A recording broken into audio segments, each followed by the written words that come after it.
Oke, bismillahirrahmanirrahim. Assalamualaikum warahmatullahi wabarakatuh. Waalaikumsalam warahmatullahi wabarakatuh. Alhamdulillahirrabbilalamin. Ya, alhamdulillahirrabbilalamin. Allahumma sholli wa sallim wa barik ala sayyidina Muhammadin wa ala alihi wa sahbihi ajmain. Bapak Ibu yang berbahagia, para peserta webinar diseminasi budaya positif di sekolah yang berbahagia. Syukur alhamdulillah pada kesempatan malam hari ini 27 Juli 2023 kita bisa menyempatkan waktu untuk hadir di ruang virtual ini dalam keadaan sehat walafiat. Yang kami hormati ini ada Bapak Agung Priyadi selaku Wakil Kepala Sekolah. Nanti mohon bisa memberikan sambutan tentang materi diseminasi budaya positif di sekolah. Sebelum waktu saya serahkan pada Pak Agung dan Bu Rida, akan saya sampaikan bahwasanya Bu Rida Panca Indrawati ini adalah calon guru penggerak di Angkatan 8 dan salah satu tugas beliau adalah mendiseminasikan materi-materi yang terkait budaya positif. Jadi di materi budaya positif itu, karena modul guru penggerak ini ada 3 paket modul. Paket modul yang pertama itu ada 4 modul.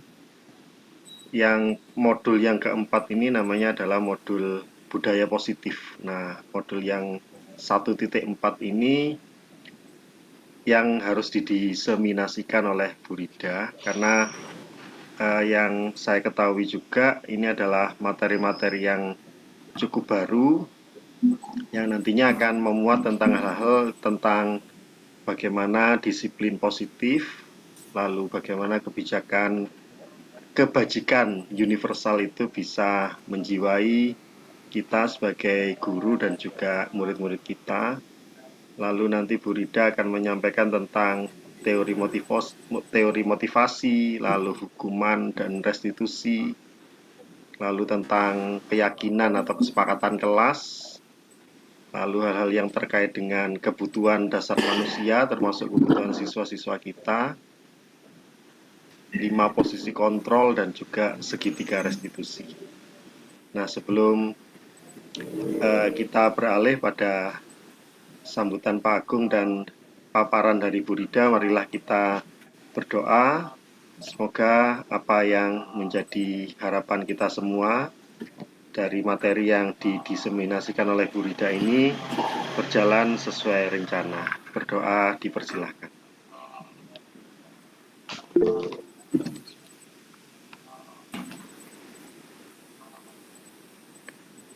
Doa selesai. Berikutnya kami mohon Bapak Agung Priyadi selaku Wakil Kepala Sekolah Bidang Akademik atau Kurikulum untuk memberikan sambutannya. Kepada Bapak Agung kami persilahkan. Terima kasih Pak Wigogo. Bismillahirrahmanirrahim. Assalamualaikum warahmatullahi wabarakatuh. Waalaikumsalam warahmatullahi wabarakatuh. Waalaikumsalam warahmatullahi wabarakatuh. Allah Subhanahu wa taala atas kelimpahan rahmat kepada kita sehingga kita sampai dengan malam hari ini masih diberi semangat, diberi nikmat sehat sehingga kita masih bisa bertemu di Saramaya untuk bicara tentang salah satu tema yang jika kita ikuti dan kita implementasikan nanti di sekolah kita itu tentu akan membawa pengaruh yang positif ke anak-anak maupun ke rekan sejawat kita. Baik, yang saya hormati Bapak Wigogo, fasilitator nasional ini, guru penggerak. Yang saya hormati Bu Rida, calon guru penggerak. Yang saya hormati Pak Novi, Bu Karyati, Bu Nining, Pak Ginanjar, ini guru-guru penggerak ini. kemudian Bapak Ibu yang lain yang nggak bisa saya sebutkan satu persatu, ada Bu Sinur, Bu Vita. Selamat bergabung, semoga nanti tergerakkan. Kalau saya sama Pak Farid ini sudah nggak bisa bergerak kayaknya, tinggal bergetar aja. Nah, Bapak Ibu yang saya hormati, idealnya memang ini seharusnya bisa dilaksanakan secara tatap muka ya, tapi kesibukan antara satu dan yang lain dan punya kegiatan yang harus kita jalani di sekolah, sehingga melalui media ini tentu tidak mengurangi dari apa yang nanti ingin dicapai, apa yang nanti ingin diperoleh, apa yang nanti ingin disampaikan oleh Bu Rida selaku calon guru penggerak ini. Harapannya adalah nanti kegiatan seperti ini tentu akan terus berlanjut. Pak Farid juga nanti pasti akan seperti ini. Kalau saya mengikuti Pak Farid saja. Jadi itu kami harap tidak bosan-bosannya Bapak Ibu untuk mengikuti kegiatan positif seperti ini, karena yakinlah bahwa hal-hal positif itu pada suatu saatnya nanti akan memberikan pengaruh positif ke kita dan anak didik kita. Jadi harapannya setelah mengikuti kegiatan ini Bapak Ibu bisa mengambil makna atau hikmah atau inti dari apa yang disampaikan oleh Bu Rida Panca, kemudian diimplementasikan di kelas masing-masing, apalagi yang sudah berstatus guru penggerak, tentu melihat gerakan-gerakannya, sehingga tentu gerakan-gerakan positif itu nanti yang bisa menambah SMK 6 menjadi bergerak lebih keras, lebih jaya lagi, sehingga makin dikenal sebagai benar-benar berkualitas gitu, karena gurunya sudah bergerak semua ke arah yang positif. Apalagi kita memiliki SDM yang sangat istimewa sebenarnya, masih banyak kan yang muda, kemudian sudah memiliki banyak sekali predikat-predikat. Ya, guru penggeraknya fasilitator nasional kita punya, PP kita punya ya, Pak Novi ini PP pulang pergi Malang BTU maksudnya. Jadi manfaatkanlah, mari kita diskusi untuk membuat sebuah komitmen bersama untuk sekolah. Saya kira seperti itu Bu Rida, biar waktunya nggak habisnya oleh saya, karena ngomong juga nanti semakin nggak ada artinya, yang didengarkan nggak ada artinya. Saya akan mengikuti apa yang ingin disampaikan oleh Bu Rida. Harapannya Bapak Ibu mengikuti sampai selesai, kemudian saling berdiskusi dan mengambil manfaatnya. Terima kasih Bu Rida, terima kasih Pak Wigongo. Selamat melaksanakan kegiatan diseminasi modul guru positif. Tentu harapannya adalah ini akan mendatangkan kebaikan untuk sekolah. Terima kasih. Saya akhiri. Wabillahi taufiq wal hidayah. Wassalamualaikum warahmatullahi wabarakatuh. Waalaikumsalam warahmatullahi wabarakatuh. Terima kasih Pak Agung Priyadi. Sambutannya sangat-sangat menggugah kita ya sebagai peserta diskusi ini, dan semoga nanti apa-apa yang telah disampaikan Pak Agung memang benar-benar bisa memotivasi bagi kita semua untuk bisa tergerak, bergerak, dan menggerakkan. Terima kasih. Berikutnya kita beralih pada Ibu Rida Pancawati. Setelah tadi diberikan semangat oleh Pak Agung ya, semoga Bu Rida ini semakin bersemangat agar bisa lulus dari diklat guru penggerak dengan mulus gitu ya Bu Rida ya. Oke, Bu Rida dipersilakan untuk waktu presentasi sekitar 15 sampai 20 menit. Kami persilakan Bu Rida. Baik Pak Wi, Pak Agung, terima kasih banyak juga Bapak Ibu yang sudah menyempatkan waktunya untuk bisa bergabung di sini. Di sini saya akan menyampaikan presentasi di mana materi yang saya berikan nanti tentang budaya positif dengan keyakinan kelas. Saya Bapak Ibu, suara saya sudah jelas? Sudah Jelas, Bu? jelas. Jelas ya. Jelas. Untuk presentasinya sudah tampil ya. Presentasinya sudah tampil ya. Tampil. Tampil. Membuktikan budaya positif dengan keyakinan Iya. mantap, yakin tak? Baik, kita lanjutkan. Di sini ada makna kata disiplin. Di sini kebanyakan orang akan menghubungkan kata disiplin dengan tata tertib, teratur, dan kepatuhan pada tata tertib. Disiplin juga sering dihubungkan dengan hukuman ya. Nah, padahal itu sungguh berbeda karena belajar tentang disiplin positif itu tidak harus selalu dengan memberi hukuman. Justru itu adalah alternatif terakhir dan kalau perlu tidak akan digunakan sama sekali. Kemudian menurut Bapak Pendidikan Ki Hajar Dewantoro menyatakan di mana ada kemerdekaan, disitulah harus ada disiplin yang kuat. Sungguh pun disiplin itu bersifat self-disiplin, yaitu kita sendiri yang mewajibkan kita dengan sekeras-kerasnya. Tetapi itu sama saja. Sebab kalau tidak cakap melakukan self-disiplin, wajiblah penguasa lain mendisiplinkan kita. Dan peraturan demikianlah harus ada suasana yang merdeka.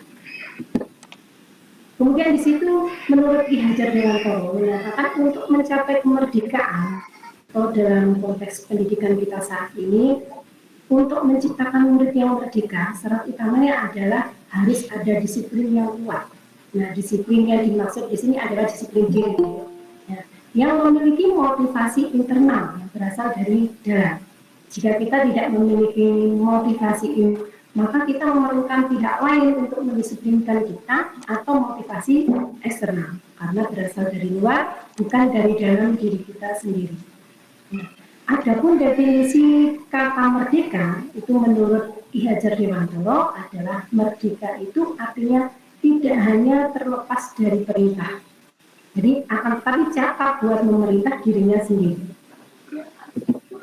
Kemudian di sini ada teori kontrol, di mana di sini psikiater dan pendidik Dr. William Glasser dalam kontrol teori yang kemudian hari berkembang dan dinamakan choice teori melalui beberapa miskonsepsi tentang makna kontrol.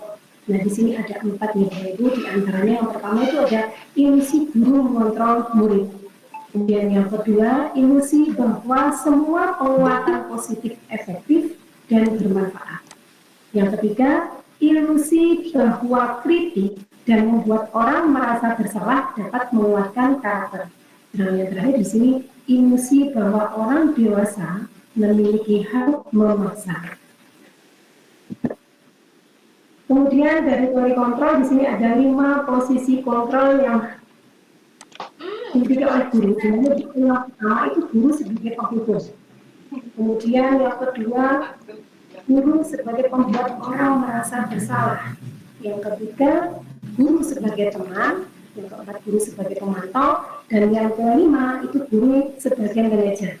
Yang diharapkan di posisi 5 posisi kontrol ini, Bapak Ibu, itu adalah guru sebagai manajer. Seperti itu. Selanjutnya di sini ada nilai-nilai kebajikan, di mana untuk nilai-nilai kebajikan yang saat ini di sini adalah tentang nilai-nilai profil pelajar Pancasila. Karena di sini untuk nilai-nilai profil pelajar Pancasila ini nilai yang universal. Nah, terlepas dari suku agama seperti itu, di mana untuk profil Pancasila itu yang pertama beriman dan bertakwa kepada Tuhan Yang Maha Esa dan berakhlak mulia. Yang kedua, kebinekaan global. Kemudian yang ketiga, bergotong royong. 4, kreatif. Yang kelima, bernalar. Dan yang terakhir di sini adalah mandiri. Selanjutnya di sini ada teori motivasi. Di mana untuk teori motivasi, menurut Dian Gosen dalam bukunya Restructuring School Discipline itu menyatakan 3 motivasi perilaku manusia. 3 motivasi perilaku manusia ini diantaranya yang pertama untuk menghindari ketidaknyamanan atau hukuman. 2, mendapatkan imbalan atau penghargaan dari orang lain. Dan yang ketiga, untuk menjadi orang yang mereka tinggali diri sendiri dengan nilai-nilai yang mereka percaya. Selanjutnya di sini ada yang namanya hubungan, konsekuensi, dan restitusi. Nah, di sini dalam menjalankan peraturan ataupun keyakinan kelas ataupun keyakinan sekolah, bila mana ada suatu pelanggaran, tentunya sesuatu harus terjadi. Nah, tindakan terhadap suatu pelanggaran pada umumnya berbentuk hukuman atau konsekuensi. Secara restitusi itu adalah proses menciptakan kondisi bagi murid untuk memperbaiki kesalahan mereka, sehingga mereka bisa kembali pada kelompok mereka dengan karakter yang lebih kuat. Nah, di sini nanti untuk mengatasi permasalahan yang dihadapi oleh siswa itu akan dilakukan dengan menggunakan yang namanya segitiga restitusi, di mana segitiga restitusi untuk membantu murid menjadi lebih memiliki tujuan, disiplin positif, dan memulihkan dirinya setelah berbuat salah. Kemudian di sini ada segitiga restitusi, di mana untuk segitiga restitusi ini yang pertama yaitu di sini menanyakan keyakinan. Setelah menanyakan keyakinan, di sini ada menstabilkan identitas. Setelah itu baru masuk ke validasi yang salah. Selanjutnya, 5 kebutuhan dasar manusia. Banyak dari kita selalu mendambakan kehidupan yang tentunya mendapat pengakuan dari orang lain. Semisal, pengakuan terhadap kemampuan yang dimiliki, harta benda, prestasi akademik, dan sebagainya. Sehingga dengan susah payah kita senantiasa berusaha mendapatkan pengakuan tersebut. Nah, fenomena tersebut inilah merupakan hal yang wajar. Hal ini selaras dengan teori kebutuhan dasar manusia menurut. Nah, di mana di sini terdiri dari 5. Yang pertama di sini bertahan hidup, kemudian ada penguasaan, asal diterima, kebebasan, dan kesenangan. Selanjutnya di sini keyakinan kelas, yaitu di mana keyakinan kelas ini dibentuk untuk menertibkan siswa di dalam kelas. Menertibkan di sini bukan dalam artian pemaksaan, ya, namun lebih kepada tanggung jawab dari setiap siswa, karena keyakinan kelas dibentuk secara bersama-sama. Maka dari itu sudah menjadi tanggung jawab para siswa untuk mentaati tanpa adanya paksaan. Fungsi keyakinan kelas ini juga sebagai pengendali diri agar siswa juga belajar bersikap di sekolah maupun di rumah. Selanjutnya di sini ada tujuan dari penerapan keyakinan kelas. Tujuan dari penerapan keyakinan kelas ini yang pertama untuk mewujudkan merdeka belajar pada anak, kemudian mewujudkan disiplin positif kepada anak, membentuk karakter yang positif pada anak, dan menumbuhkan adanya semangat belajar kepada anak. Tujuan dari penerapan keyakinan kelas. Selanjutnya, ya Bapak Ibu, terima kasih sekian untuk presentasi dari saya. Mungkin ada yang ditanyakan, monggo Bapak Ibu kita saling berdiskusi di sini. Terima kasih Pak Wi, saya kembalikan ke Iya, terima kasih Bu Rida sudah memaparkan materi tentang budaya positif. Tadi Bu Rida sudah menjabarkan bagaimana kebutuhan dasar manusia itu ada 5, kemudian termasuk bagaimana kita sebagai guru bisa paling tidak berpihak pada kebutuhan-kebutuhan siswa ini, kemudian juga bagaimana membuat siswa itu nyaman dengan keadaan di kelas dengan membuat kesepakatan dan keyakinan kelas bersama, sampai pada hal-hal yang terkait dengan teori motivasi, sampai pada segitiga restitusi. Ini teori-teori mungkin yang relatif baru bagi kita ya, dan mungkin dari apa yang sudah dipaparkan oleh Bu Rida, ada rekan-rekan yang ingin menanyakan atau ingin berdiskusi lebih lanjut, kami persilahkan. Nggih, monggo terus Pak Novia Riza silahkan.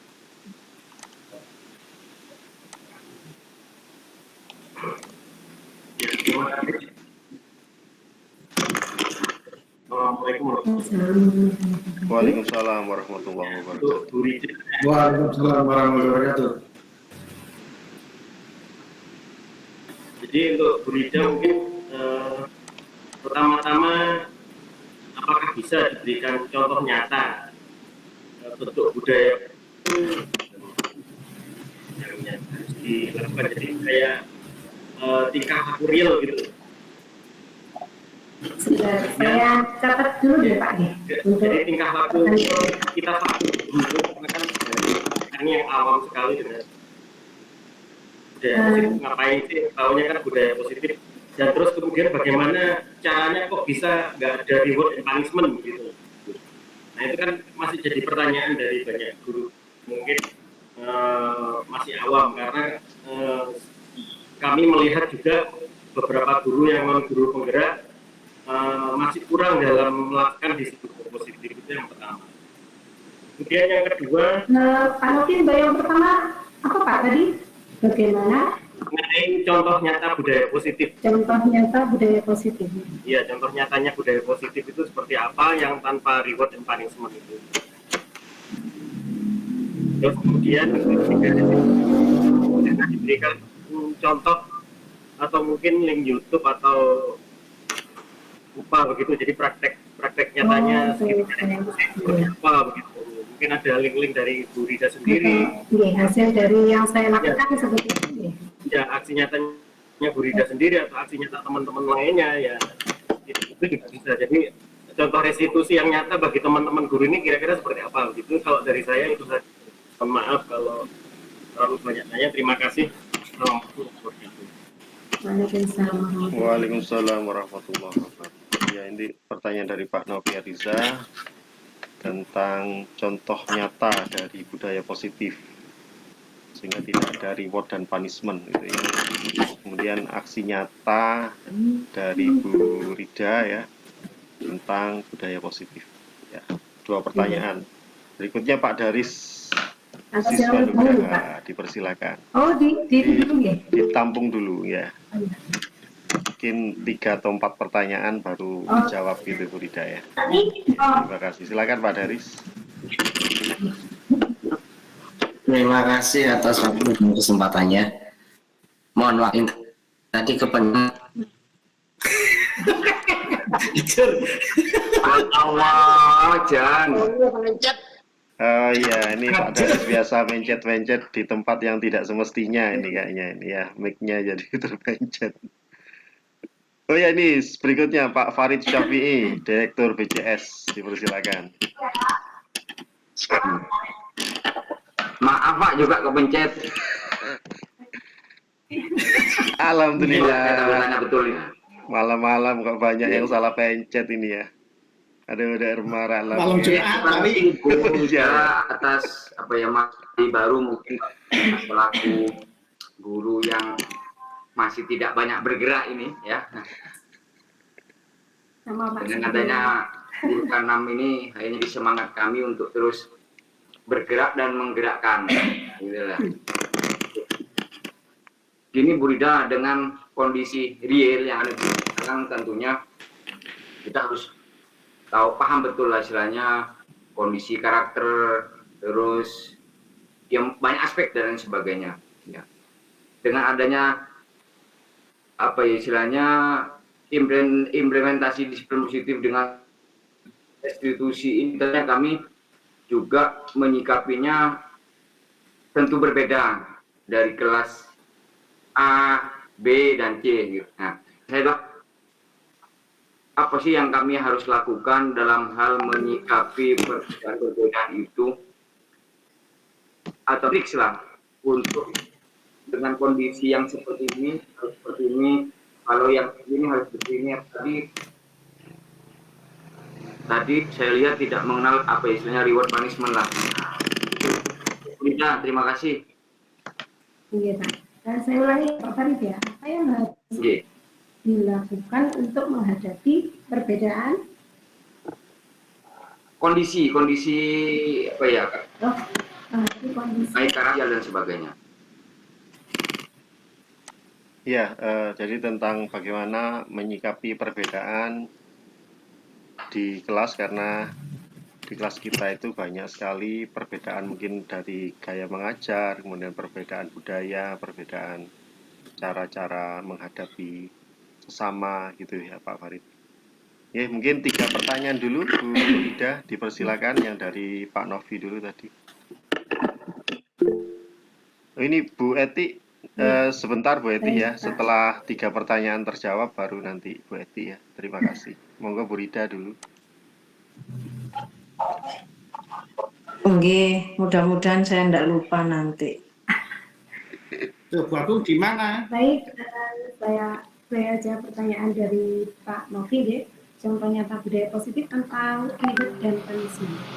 Kalau seandainya kita memberikan reward, itu biasanya akan ada kecemburuan. Misalkan di dalam kelas ya, kita ada anak yang ranking 1, lalu kita memberi yang ranking 1. Nanti takutnya di situ akan muncul adanya kecemburuan dari anak-anak yang lainnya. Nah, bisa jadi anak yang ranking 1 ini nanti akan dikucilkan atau istilahnya tidak disukai karena guru ini memberikan reward, sedangkan tidak ranking 1, maka dia tidak dikasih reward oleh gurunya. Nah, akan muncul kecemburuan sosial.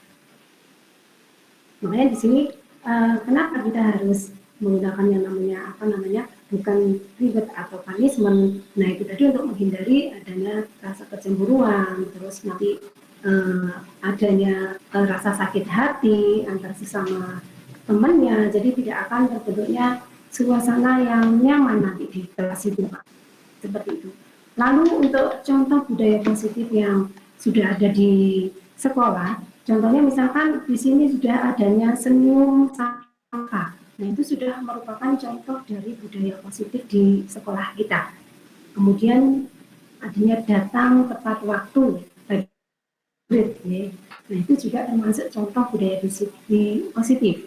Nah, terus untuk masalah contoh tentang bagaimana segitiga restitusi pengaplikasian saya terhadap anak-anak, ini nanti akan saya tayangkan sebentar ya Bapak Ibu, aksi nyata dari segitiga restitusi yang saya lakukan.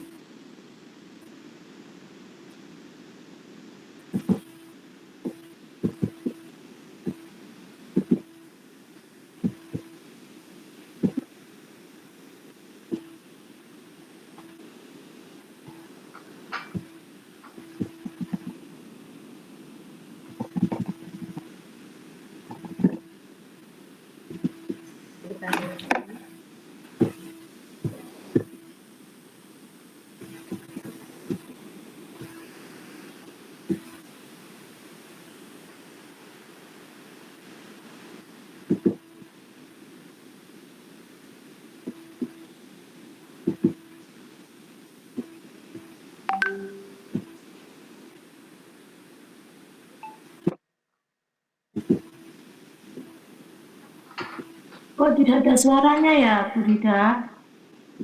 Sebentar, ini masih belum saya mau videonya untuk yang contoh segitiga restitusi ya.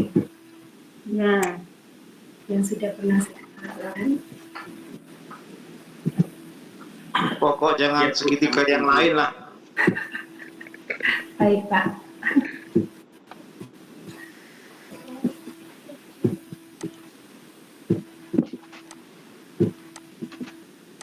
Pak Afif kayaknya sedang pakai Ciptakan segitiga. budaktif. Ini ya, saya tutup dulu ya presentasinya yang ini, baru saya keluarkan untuk videonya ya. Monggo.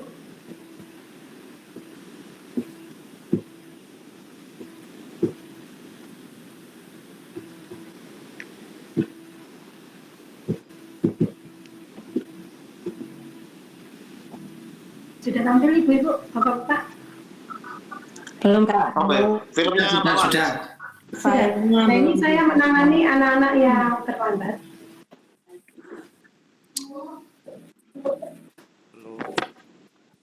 belum kelihatan. Belum kelihatan deh. Belum di play. Sebentar. Ya masih tinggal folder. Belum dibuka. Folder, masih Bu, Mas. folder. Iya, bisa. Ya, Bu Rida yang videonya kelihatan. disetel dulu baru dipilih, Bu. Iya.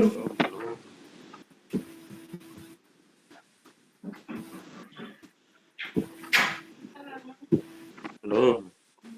Pak Afif kok ganteng. Tagline kumpulke.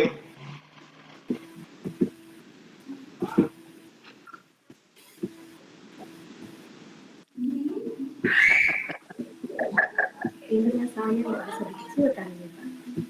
Oh bisa. Bentar. Pak Afif, Apa? budayanya nggak positif loh kalau ketiaknya kelihatan. Oh. Kan ini saking anu ini. Bergelantungan. Anu Bu Rida disetel dulu terus kemudian dipilih videonya, Bu. Ini sudah saya setel Pak. Sudah disetel. Nggak kelihatan nih. Lah, Kelihatan foldernya, Bu. muncul, nggak muncul. Muncul. Santai, saya. Masih berbentuk folder, Bu.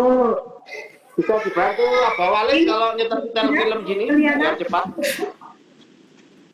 Loh, Ini kan kita butuh. bisa dikirim ke teman yang lain, Bu Rida, biar dibantu. Dikirim Pak Novi. Jadi Pak Novi bisa bantu. Bisa, Bu, silakan. ini. Kita tunggu di WA. Wah, Bahaya. Japri ini. Bahaya malam-malam Japrian bahaya nih sama Pak Novi ini. Online. Direkam, ngawur. Nggak bahaya tak? Hanya positif. Mari ini positif tapi Iya, hebat SMK 6. Isu bengi sekolah tok isine hebat ini. Luar biasa teman-teman. Nanti goblok mencrek. Oke, siap, Bu. Ini. Saya lihatnya. Saya kirim di TGP. Ye. Abah Afif, Pak Novi. tolong wajahnya dikondisikan ya. Wajah ngantuk. Wajahnya kan bisa ngono kuwi. Ya, anak yang benar oi. Ayo, selak ngentuk. Burja kan Atau nanti yang membuka. bahaya kalau sampai malam ini, kalau malam Jumat ini. Nggak akan Waya, ini nanti kalau wayai setoran. Mbak Abah, wayai setoran, Mbak. ntar nanti logo ini.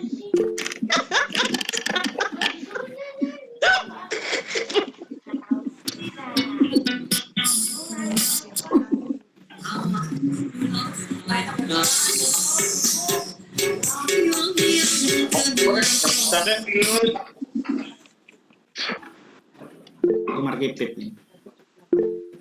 Ya, sambil menunggu Rida. Bu Rida mempersiapkan, silakan Bu Eti yang tadi mau bertanya. Silakan, monggo Bu Eti. Nggih, Pak, matur nuwun.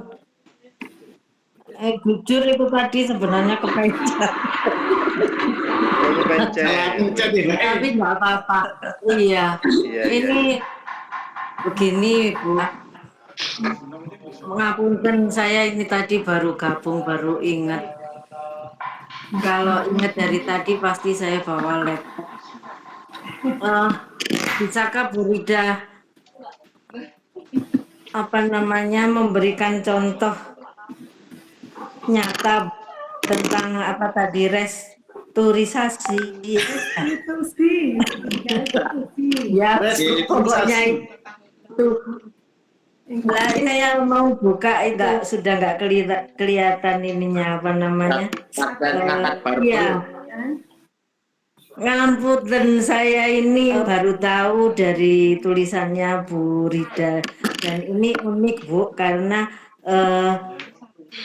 biasanya apa namanya dalam dunia pendidikan itu memang sudah lama ya dikenal punishment dan reward itu. Dan apa namanya mungkin saya yang tadi mendengarkan Bu Rida, kalau ada anak yang memperoleh prestasi ranking 1 begitu misalnya di reward membuat teman-temannya jadi apa jadi tidak baik terhadap si juara tadi begitu. Padahal ribet itu kan sebenarnya diberikan kalau diberikan untuk untuk memberikan hadiah ya, hadiah sehingga yang lain yang belum mendapatkan hadiah itu bisa termotivasi untuk berlomba-lomba untuk mendapatkan hadiah. Teman-teman yang lain itu semangat begitu untuk berprestasi. Mungkin mohon sekali lagi diberikan penjelasan tentang segitiga resiko. Contohnya Ibu ya, matur nuwun. Ini contohnya akan saya siap Ibu. Jempol iki nakal mencet-mencet keliru. Ibu Rida, videonya itu berapa menit ya Bu ya? Sebentar ya Pak. Yang dikirim ke grup tadi. Soalnya di saya cuma 28 detik. Ada 2 ya? Oh ada 2, sorry ya. Yang satunya itu penerapan segitiga restitusinya awalnya anak melakukan sebuah kesalahan. Iya. Bentar Bu, saya download lagi. Nah, mungkin sambil menunggu videonya saya menjawab pertanyaan dari Pak Farid ya. Monggo Bu. Ya silakan. Dari Pak Farid. Nggih Bu Rida, monggo. Pertanyaan dari Pak Farid tadi, apa yang harus dilakukan untuk menghadapi kondisi baik karakter sosial dan budaya, menghadapi perbedaan kondisi baik karakter sosial dan budaya yang terjadi di dalam kelas ya Pak? Nggih Bu, betul. Memang anak-anaknya keunikan sendiri-sendiri kan. Nah, di mana di situ dengan adanya keunikan itu, sebagai guru bisa memahami dari masing-masing karakter anak. Karena kalau tidak, maka tidak akan tercipta kondisi suasana kelas yang nyaman, aman, dan tentram tadi. Nah, di mana ini nanti untuk masa kondisi baik karakter sosial dan budaya ini bisa terjadi istilahnya kita bisa mengkondisikan kelas menjadi kelas yang aman. Ya, yang pertama itu tadi pendekatan ke siswa Pak. Nah, dengan pendekatan ke siswa tadi kita ketahui kebutuhan dari murid itu, lalu apa yang diinginkan dari murid itu. Nah, misalkan saya mengajar di kelas yang cuma anaknya laki-laki ya, tadi Pak Farid mengatakan anaknya laki-laki yang banyak karakternya ya. Nggih, betul. Sulit diarahkan. Nah, itu memang suatu apa istilahnya Pak ya, bagaimana caranya guru itu supaya bisa mengkoordinasikan siswa-siswa tersebut supaya kondisi kelas itu menjadi nyaman. Nah, dengan pendekatan kepada siswa tersebut, kita harus mengetahui apa keinginan siswa ini. Nah, lalu bagaimana caranya supaya siswa bisa mengikuti pelajaran kita dengan berbagai karakter itu. Nah, kita bisa melakukan dengan cara mungkin kita bisa mengubah media pembelajaran kita ke media pembelajaran yang menyenangkan atau berinovasi. Mungkin anak-anak jenuh dengan pembelajaran yang kita lakukan itu saja, mereka ada yang mainan HP sendiri, ada yang ngobrol sendiri, atau izin kemana terus nggak kembali, itu mungkin karena kejenuhan dari mereka ya. Jadi kita bisa melakukan pembelajaran berdiferensiasi, terus kita bisa mengkondisikan siswa dengan melakukan pendekatan-pendekatan tersebut. Misalkan ada siswa yang memang benar-benar dia itu tidak bisa istilahnya tidak bisa dikendalikan, maka kita bisa memanggil siswa tersebut, kemudian secara di dalam kelas kita bisa menyelesaikannya secara pribadi ya, untuk menanyakan alasan apa dia di dalam kelas itu kok seperti ini gitu, jangan mengganggu kondisi pada saat pembelajaran terjadi gitu. Jadi kita harus tahu latar belakang dari siswa tersebut. Nah, seperti itu. Mungkin ada yang bisa lebih Bapak Ibu atau ada yang bisa lebih memperjelas atau menambahkan mungkin dari jawaban saya kurang berkenan atau bagaimana? Demikian Pak Wali untuk dari saya. Oke, terima kasih Bu. Saya sangat berkenan sekali. Iya, ternyata Pak Farid mudah puas ini ya.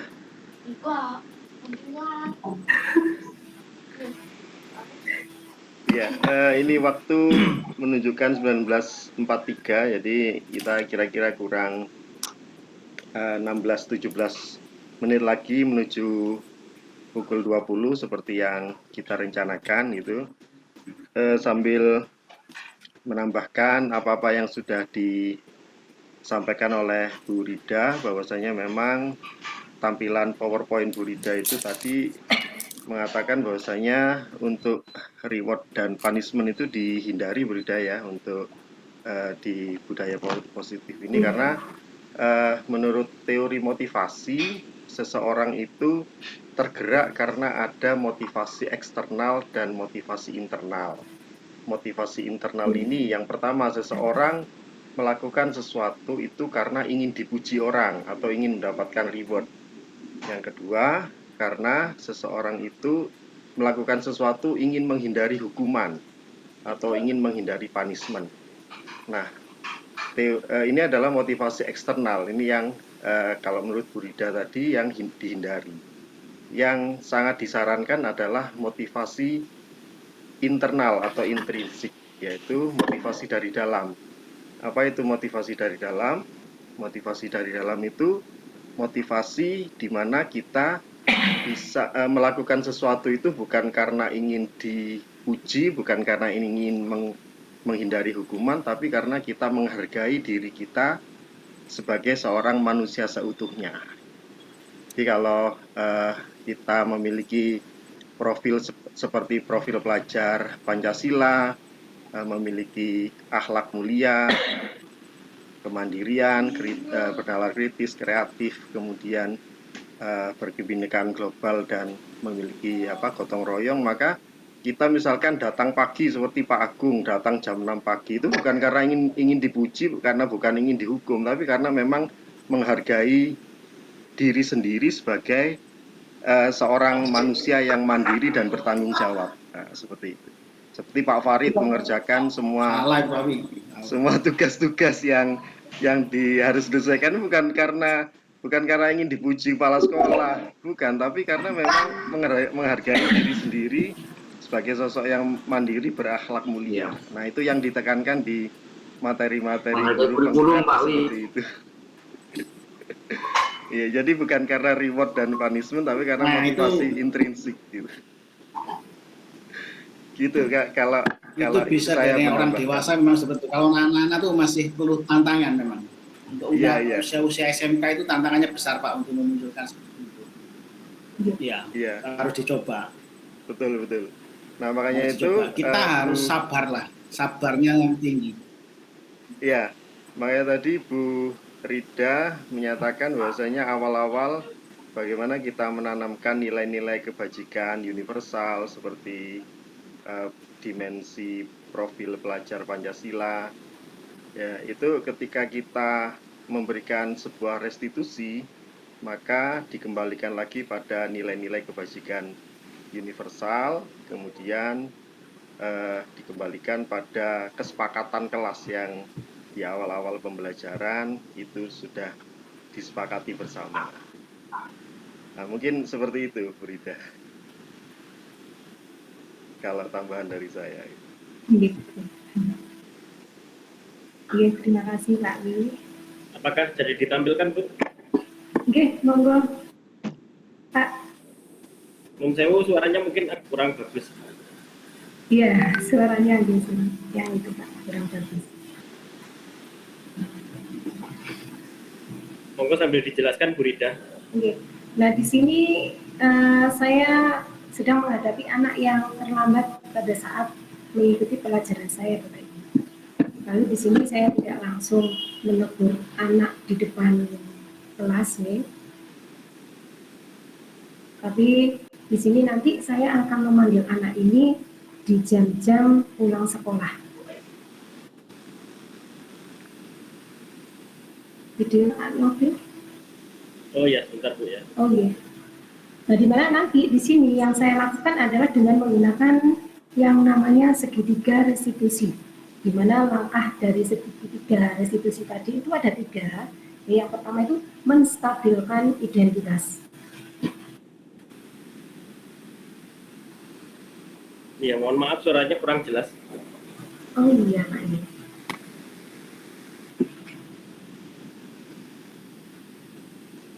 Nah, ini saya pada saat praktek tidak menggunakan tambahan suara itu, Bapak.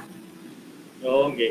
Mungkin bisa dijelaskan, Bu. Jadi, seperti ini apa yang dilakukan Bu Rida? Di sini yang pertama ini saya melakukan menstabilkan identitas. Jadi, jika anak berbuat salah, maka ada kebutuhan dasar mereka yang tidak terpenuhi. Bagian dasar segitiga restitusi ini memiliki tujuan orang karena telah berbuat kesalahan menjadi orang yang sukses. Nah, di sini mampu meyakinkan mereka dengan mengatakan kalimat misalkan seperti ini. Tidak ada manusia yang sempurna. Nah, kita bisa menyampaikan seperti itu anak-anak. Lalu kita juga bisa menyampaikan seperti ini. Saya juga pernah melakukan kesalahan seperti ini pada saat waktu sekolah. Ibu juga pernah terlambat. Nah, seperti itu. Jadi biar anak tidak merasa takut gitu. Kemudian ketika seseorang dalam kondisi MK, otak anak ini mampu berpikir rasional.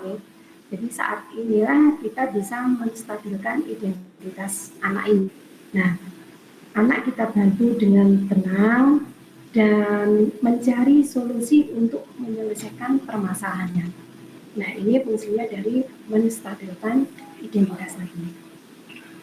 Kemudian langkah selanjutnya, langkah yang melakukan memvalidasi tindakan yang salah. Nah, dari konsep langkah kedua, kita harus memahami kebutuhan yang mendasari tindakan anak berbuat kesalahan tadi. Nah, ketika semua tindakan manusia baik atau buruk pasti memiliki maksud dan tujuan.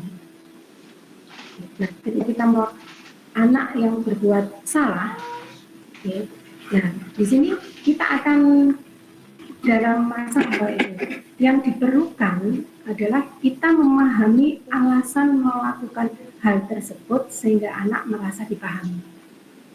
Jadi kita harus tahu alasannya kenapa si anak ini melakukan hal tersebut. Kemudian langkah yang ketiga, ini langkah yang terakhir dari segitiga restitusi, yaitu menanyakan keyakinan. Nah, di mana setiap kali kita melakukan pembelajaran di awal, pasti Bapak Ibu kan akan melakukan keyakinan kelas ya, di mana keyakinan kelas itu dibuat oleh guru dan murid, lalu disepakati oleh guru dan murid. Dimana kalau dulu namanya adalah peraturan ya, karena kalau peraturan itu nanti anak-anak merasa bisa saja merasa takut atau apa, jadi dari peraturan itu kita rubah menjadi yang namanya keyakinan kelas. Nah dari keyakinan kelas itu terjadi kesepakatan, dan kalau kesepakatan itu nanti dilanggar oleh siswa, nah maka akan ada yang namanya konsekuensi. Jadi makanya tidak ada hukuman, lebih baik hukuman itu diadakan lebih baik ya Pak ya. Nah jadi lebih ke arah konsekuensi. Nah kemudian saya lanjutkan untuk langkah yang ketiga di sini menanyakan keyakinan. Nah di sini pada dasarnya motivasi secara internal, termotivasi secara internal. Ketika langkah 1 dan langkah 2 tadi itu sukses dilakukan ya. Nah, maka anak akan siap untuk dihubungkan dengan nilai-nilai yang dia percaya dan berpindah menjadi orang yang dia inginkan. Jadi nilai-nilai yang dia percaya itu tadi nilai-nilai kebajikan tadi yang menggunakan profil pelajar Pancasila itu tadi. Nah, penting menanyakan ke anak tentang kehidupan ke depan yang dia inginkan. Kemudian ketika mereka sudah menemukan gambaran masa depannya, guru dapat membantu mereka untuk tetap fokus pada gambarannya. Nah, melalui segitiga restitusi inilah kita dapat mewujudkan mereka menjadi murid yang merdeka itu tadi. Jadi segitiga restitusi ini supaya anak itu bisa bertanggung dan mandiri atas kesalahan yang dia perbuat. Tapi memang butuh kesabaran Bapak Ibu untuk melakukan hal ini seperti itu. Terima kasih Bu Evi. Ini penyampaian dari saya tentang segitiga restitusi. Nah, jadi memang perlu sekali kesabaran untuk melaksanakan ini. Tapi lebih baik perlahan-lahan kita bisa memulainya dari sini ya. Jadi bisa dibudayakan. Yang terpenting itu semua itu bisa dilakukan asalkan ada dukungan dari semua warga sekolah ya Bapak Ibu ya, untuk budaya positif ini. Tapi kalau kita berjalan sendiri, maka budaya positif itu tidak akan bisa berjalan dengan baik. Seperti itu. Oke, silakan Pak Daris. Saya kembalikan lagi ke Pak I. Ya, ini ada yang angkat tangan Pak Daris biar nggak capek. Terima kasih. Semoga lancar ini Bu. Terima kasih Pak Widodo. Ini sih Bu Rita Panca. Mau tanya terkait dengan segitiga restitusi tadi. Ketika tadi dicontohkan siswa itu terlambat dan treatment penanganannya seperti tadi, yang menjadi pertanyaan saya, yang pada umumnya ada dinamis. Kalau melihat temannya terlambat dan ternyata seperti itu, mungkin nantinya akan banyak yang mencoba-coba untuk terlambat, Bu. Nah, selanjutnya untuk mengatasi hal tersebut bagaimana, Bu? Baik Pak, saya coba menjawab ini Pak. Makanya di sini kenapa kita harus ada dukungan dari semua warga sekolah? Nah, karena budaya kita kan awet kadang kurang disiplin ya Pak ya, anak-anaknya juga. Nah, mungkin juga termasuk dari gurunya juga ya. Nah, makanya di sini gimana caranya supaya nanti anak-anak itu tidak banyak yang melakukan suatu perbuatan. Nah, di sini tidak hanya murid saja yang melakukan untuk melakukan perubahan dari itu, tapi juga dari gurunya juga yang sebagai teladan bagi anak-anak itu. Nah, seperti itu. Jadi dengan kita awali sebagai teladan bagi anak-anak untuk selalu tepat waktu. Nah, itu mungkin anak-anak akan mengikuti kita, Pak. Dengan semangat. Memang yang namanya perubahan secara positif itu pasti membutuhkan waktu yang panjang, ya. Nah, lalu di sini nanti kesepakatan kelas itulah, Pak. Nanti kita bisa melakukan untuk meminimalisir anak-anak yang terlambat. Dari kesepakatan kelas itu tadi, nah kita buat kesepakatan kelas terlambat maksimal berapa menit dari masuk sekolah itu tadi. Nah, dari kesepakatan kelas itu tadi, nah nanti ada konsekuensi. Nah, dari konsekuensi ini, kalau misalkan mereka memang banyak terlambat. Ya seperti itu Pak. Kita sebagai guru memang harus sabar dan selalu sabar memang untuk mendidik anak-anak kita untuk menjadi lebih baik. Seperti itu Pak Daris. Mungkin ini ada yang angkat tangan, ini peserta yang baru ini kayak namanya Pak Ganjar. Ginanjar Panuntun. Monggo Pak Ginanjar. Terima kasih Pak Wigongo diberikan kesempatan. Saya ingin ikut menanggapi pertanyaan dari Bu. Dan saya juga sudah menerapkannya terkait dengan budaya positif yang disampaikan oleh Bu Rida Panca selama hampir 1 tahun belakang ini ya. Selama saya mengikuti pendidikan guru penggerak dan juga di tahun ajaran baru ini saya terapkan kembali. Mungkin awalnya saya juga sama Pak Daris, bahwa saya berpikir ini kalau tidak ada hukuman, apakah mungkin anak-anak yang terlambat bisa datang tepat waktu? Awalnya seperti itu. Kemudian saya buat catatan kecil di buku kecil saya itu, mulai dari saya menerapkan itu yang terlambat sekitar 12 atau 13 anak. Itu terus berjalan. 1 bulan pertama yang bisa teratasi hanya 2 anak. 2 atau 3 anak ya. Masih ada 10 anak yang belum bisa sembuh dari keterlambatannya itu. Terus jalan-jalan terus sampai pada akhirnya di akhir semester Pak, dari situ hanya tersisa 2 anak yang masih terlambat. Itu pun 2 anak tersebut meyakinkan bahwa saya terlambat itu bukan karena saya. Oke, berarti intinya apa yang disampaikan Bu Rida itu bahwa bila kita menerapkannya dengan baik, insya Allah itu bisa terlaksana dengan baik.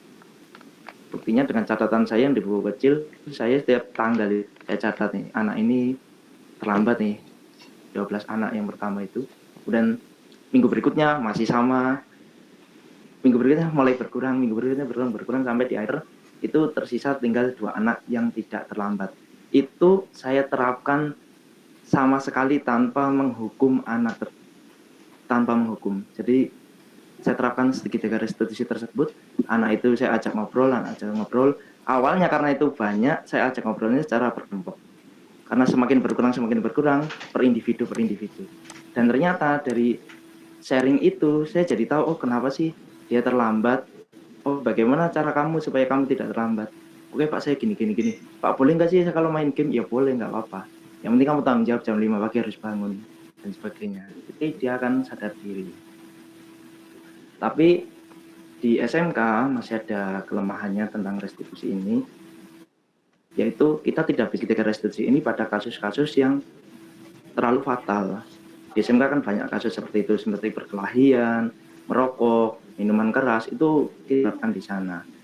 Kecuali segitiga restitusi dan berita positif ini sudah diterapkan dari anak itu level bawah atau dari TK atau SD.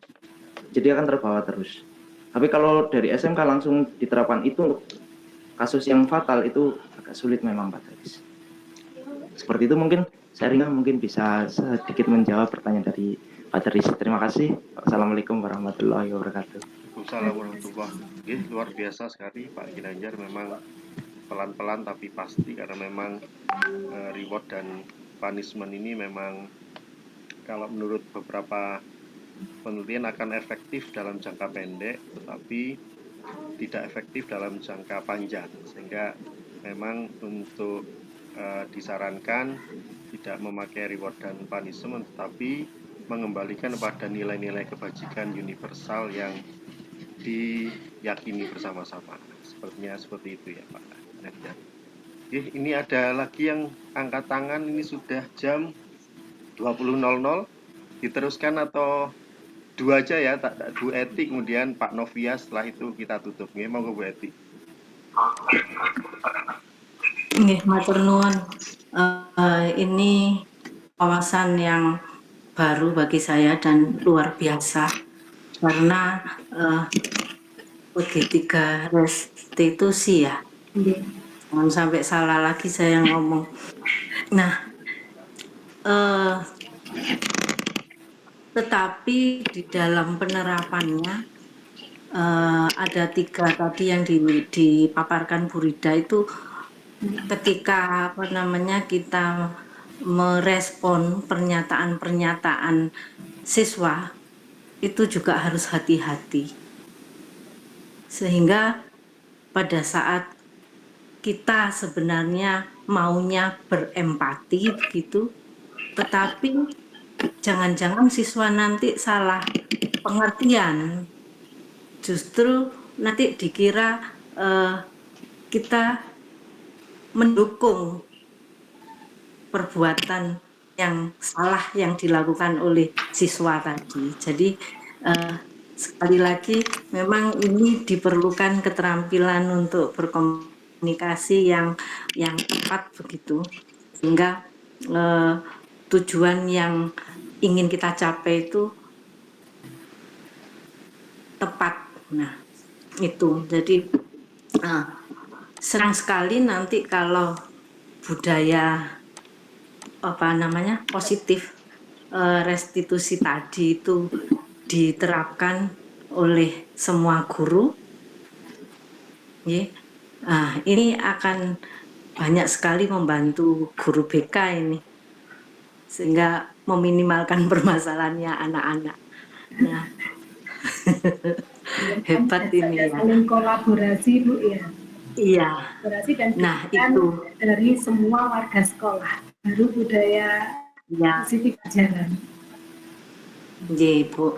Nah itu kemudian Bu, yang mungkin saya tanyakan lagi ketika seperti Pak Ginanjar tadi memberikan melakukan segitiga restitusi, kemudian jika si anak yang sama mengulangi kesalahan yang sama itu seperti apa konsekuensinya itu?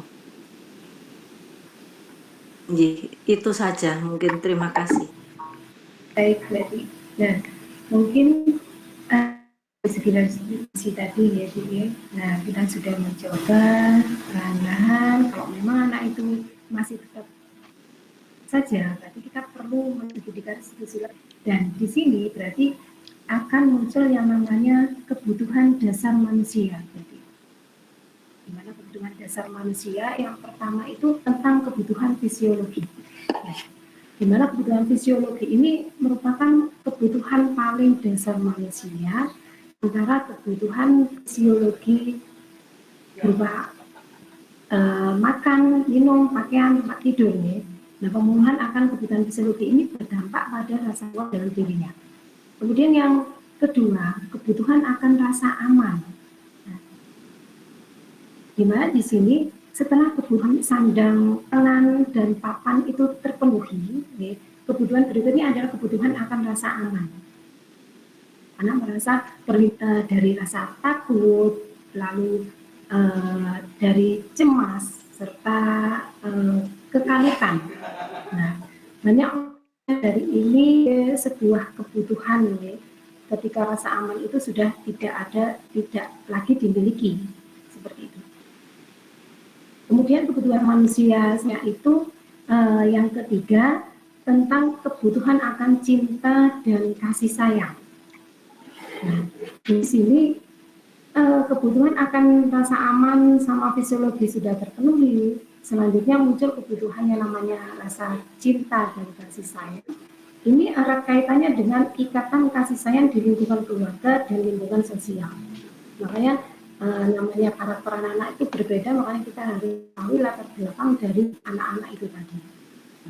Kemudian setelah ada kebutuhan akan cinta dan kasih sayang, itu ada yang namanya kebutuhan akan pengakuan dari orang lain. Nah, di mana di sini yang terpenuhi ialah kebutuhan akan pengakuan terhadap kemampuan dari yang dimiliki anak tersebut, kemudian potensi diri dan prestasi yang dicapai dari orang lain. Nah, pemenuhan kebutuhan akan pengakuan dari orang lain ini akan menumbuhkan rasa percaya diri bagi anak, penggunaan dan kekuatan pada diri anak itu tadi. Kemudian terakhir ada yang namanya kebutuhan aktualisasi diri. Nah, kebutuhan yang menjadi puncak dari 5 kebutuhan dasar ini, ya, manusia membutuhkan tempat agar dirinya dapat dengan leluasa itu mengaktualisasikan potensi dirinya dengan tujuan dapat memberikan manfaat kepada manusia lain.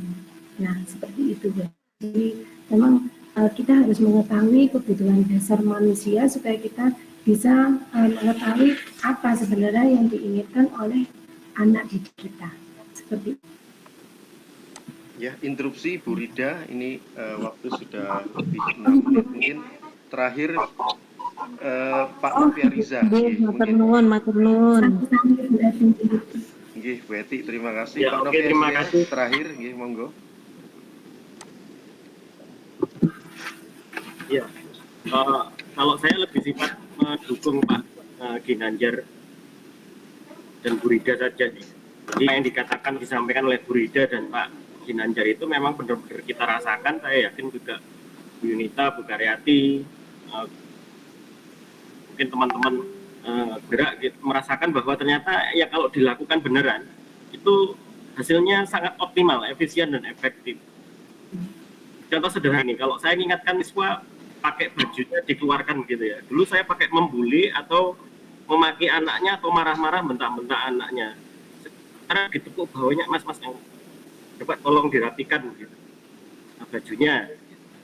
Nah, kalau udah rapi terus wah, ngono lho rek, nggak luar biasa. Nggak perlu kata-kata kasih sayang ke kebutuhan manusia yang disampaikan Bu Rida. Kadang perlu disampaikan dan dilaksanakan bener-bener walaupun hanya lewat saja. Hasilnya alhamdulillah sekarang mereka lebih rapi daripada ketika saya bentak-bentak guru. Nah, yang lainnya pasti sama dengan yang disampaikan Bu Rida dan sama juga seperti pakai Pak Ginanjar.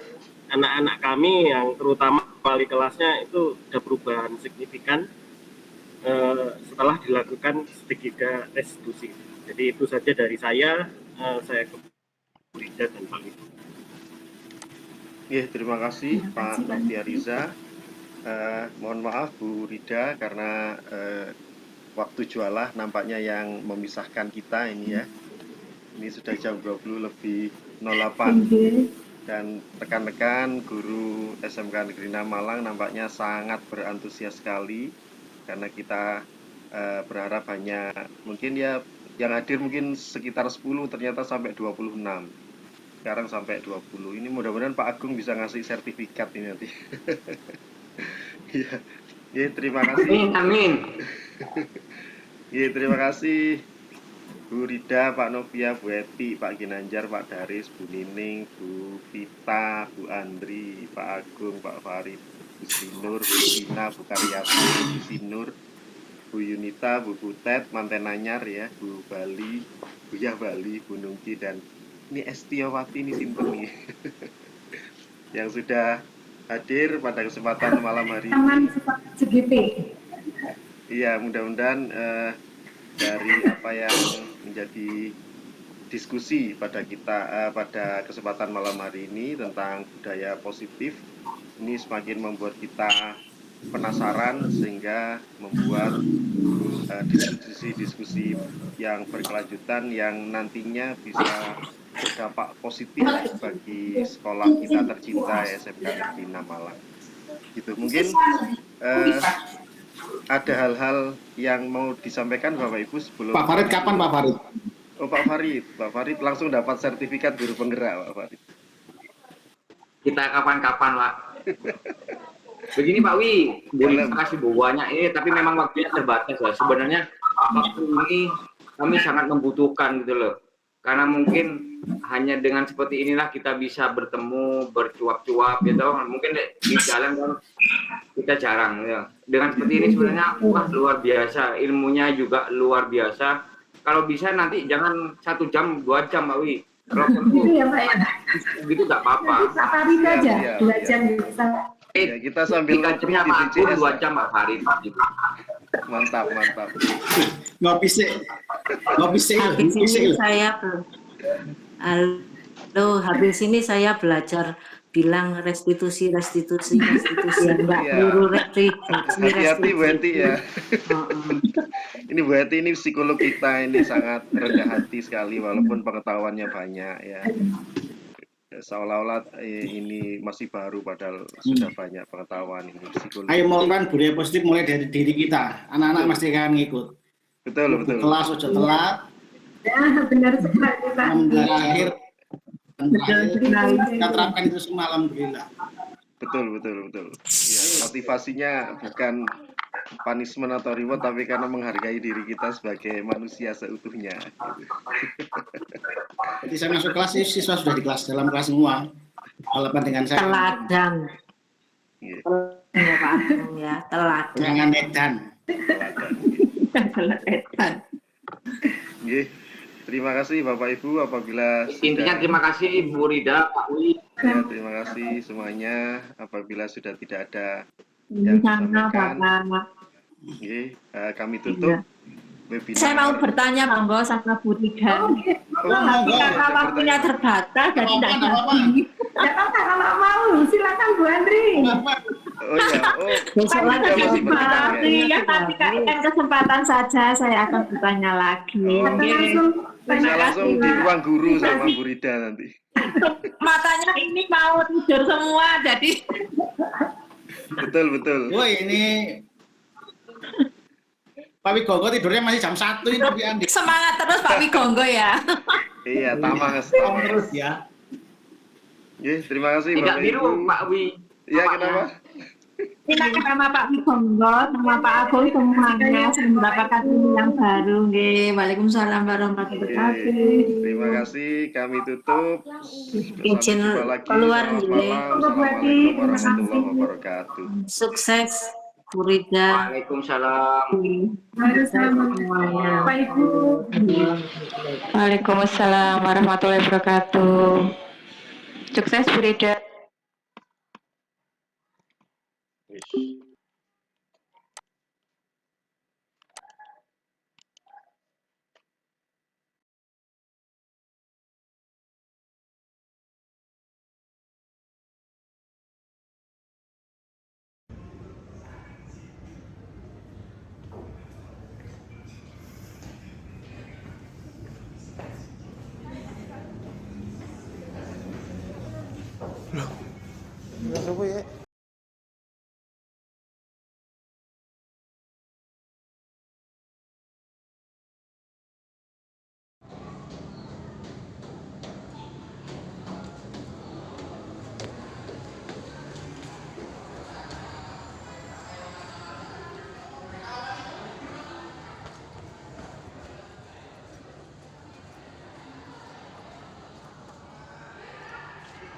Ojo ngalir, ojo ngalir.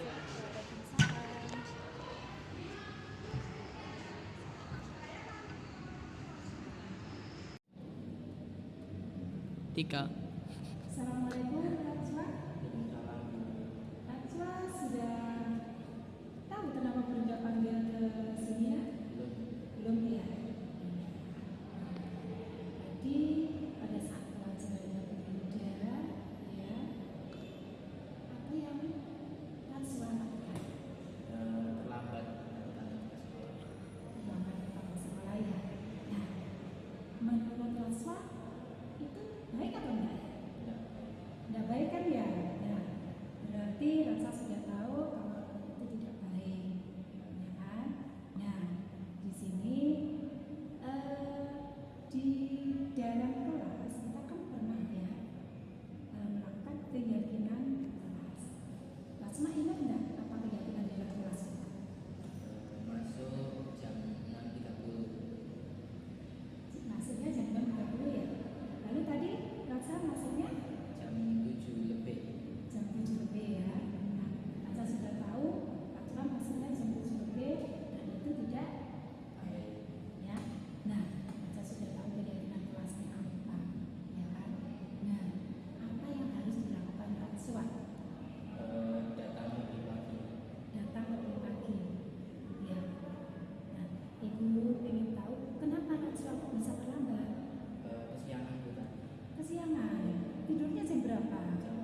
rata-rata sudah tahu karena tidurnya sampai jam 11 karena main game, berarti apa lagi yang harus dilakukan oleh mahasiswa? Tidur lebih awal, terus mengurangi game sampai larut malam. nah, mengurangi game sampai larut malam ya. Iya, dia juga pernah melakukan kesalahan terlambat sekolah. Tapi bagaimanapun caranya ya, bagaimana caranya kita supaya tidak sampai terlambat lagi ke sekolah. Nah, kita juga sudah tahu apa yang harus dilakukan, ya kan? Nah, kira-kira kapan mahasiswa akan memulai itu? Mulai nanti ya. Mulai nanti mahasiswa akan tidur lebih awal dan mengurangi gamenya supaya bisa tidak terlambat. Ya. Berarti mahasiswa harus bangun pagi supaya tidak terlambat juga. Tapi ada yang membangunkan? Biasanya pakai alarm. Pakai alarm ya. Tapi tadi alarmnya nggak bunyi ya? Ya, berarti alarmnya lebih dibesarkan volumenya ya, itu bisa. Ya, baik mahasiswa sudah tahu apa kesalahan mahasiswa dan apa yang harus dilakukan oleh mahasiswa untuk kedepannya ya. Sudah doakan semoga mahasiswa menjadi anak yang disiplin, tidak terlambat lagi, menjadi anak yang soleh, baik dan cerdas ya. Oke, mahasiswa sudah mungkin cukup itu dari media ya. Mahasiswa bisa meninggalkan ruangan media ya. Sama-sama. Assalamualaikum Bu. Waalaikumsalam Bu. Sehat? Sehat. Alhamdulillah. Ubed tahu kenapa Bu Rida memanggil Ubed ke sini? Tidak tahu. Tidak tahu ya? Ya. Nah, berdasarkan info dari Bu Bin selaku staf kesiswaan, Ubed belum potong rambut ukuran 321 ya? Iya Bu, benar. Benar ya? Ya. Nah, yang dilakukan Ubed ini benar apa enggak? Salah Bu. Salah ya? Ya. Nah, Ubed ingat enggak keyakinan awal masuk sekolah di sini itu bagaimana? Potong rambut untuk laki-laki berukuran 321. Iya, rambut untuk laki-laki ukurannya ukuran 321. Berarti sudah paham ya? Ya. Ya, berarti Ubed juga sudah tahu apa yang Ubed lakukan ini belum benar. Ya. Nah, kira-kira apa yang harus dilakukan Ubed? Saya akan membenarkan model potong rambut sesuai keyakinan ukuran 321. Iya. Berarti Ubed harus potong rambut ya. Iya. Nah, kira-kira kapan Ubed bisa melakukannya? Insya Allah nanti setelah pulang sekolah. Ya, setelah pulang sekolah ya. Berarti kita sudah tahu keyakinan di sekolah ini ukuran rambutnya itu harus bagaimana ya. Baiklah, kita sudah tahu dan sudah paham. Nah, kita doakan semoga Ubed dapat menjadi anak baik, menjadi anak yang soleh, disiplin, cerdas ya. Baiklah Ubed, terima kasih ya atas waktunya. Ya, Ubed bisa meninggalkan ruangan ini. Assalamualaikum. Assalamualaikum warahmatullahi wabarakatuh. Perkenalkan, nama saya Muhammad Ubaidillah dari kelas 11 TPIP 2. Saya senang sekali melakukan praktek segitiga restitusi. Saya diajarkan mencari solusi dari masalah saya sendiri. Assalamualaikum warahmatullahi wabarakatuh. Nama saya Muhammad Najwa Syawaldan. Saya senang sekali melakukan praktik segitiga restitusi. Saya diajarkan mencari solusi dari masalah saya sendiri.